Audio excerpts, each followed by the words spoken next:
Tu préfères claquer 1 000 € dans un iPhone ou investir le même montant sur les marchés financiers pour que ça bosse pour toi? Chaque année, c'est le même scénario. Apple sort un nouveau modèle d'iPhone et des millions de personnes foncent tête baissée.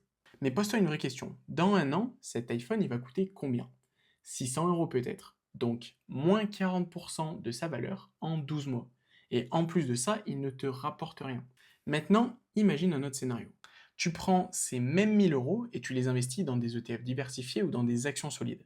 Tu laisses bosser le temps et les intérêts composés. Historiquement, avec un rendement de 8 à 10% par an, ces 1 000 € peuvent se transformer en 2 000, 3 000, 4 000, 5 000, voire plus. Pas en un an, non, sur 5, 10, 15 ans.